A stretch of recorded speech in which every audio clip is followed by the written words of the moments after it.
Back now with some good news about crime in Hampton Roads. Sounds unusual to say, but 10 on Your Side has been crunching the numbers on crime in 2023. And for the first time in several years, we're seeing some of those numbers go down. Our Nick Broadway has more on what we found. Nick? Lena, our team spent weeks gathering crime data from your communities.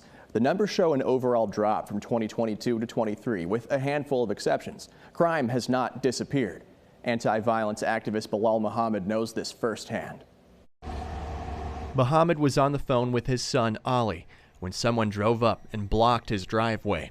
My son says to the young man, "Please take that gun out my face." What could I say? What could I do? Then the gunshot went off, pow. And I hollered my son, Ali, Ali, and I knew. And I hung up and I called him back. He didn't pick up, and I knew right then my son been shot. Ali was killed. Muhammad, forever crushed by the loss of his own, still presses on with anti-violence activism. As we enter the new year, we are starting to see the outcome he's been hoping for. We have seen significant declines in crime across practically every category. Norfolk is seeing a sharp drop in crime from 2022 to 2023. Murders went down by about a third, and all violent crime down by a quarter. Commonwealth's attorney Ramin Fadahi says this is in line with the national crime rate. FBI numbers back this up. The preliminary 2023 numbers show the largest national drop in violent crime in American history. He says there are a few exceptions, and our news team spent weeks digging up the numbers to find out what they are. In Virginia Beach, violent crime went up by about 5%. Newport News police say they saw a record year for homicides, with 45 killed there last year. In Hampton, total crime ticked up slightly.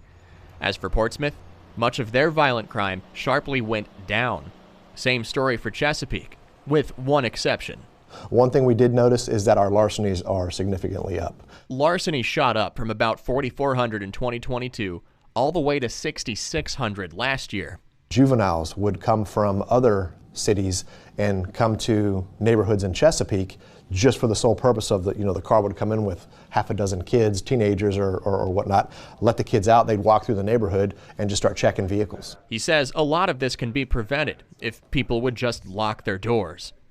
Up in York-Poquoson, Sheriff Ron Montgomery says they're also seeing a decline in violent crime, but notice a rising problem with online scams. Recently, during the holidays, we actually had an individual here in York County lost well over $300,000 to this type of scam.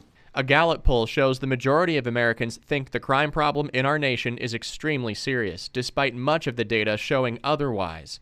Fadahi says how we consume news and social media has a lot to do with the negative perception. He wants people to know the data, especially ahead of the political season.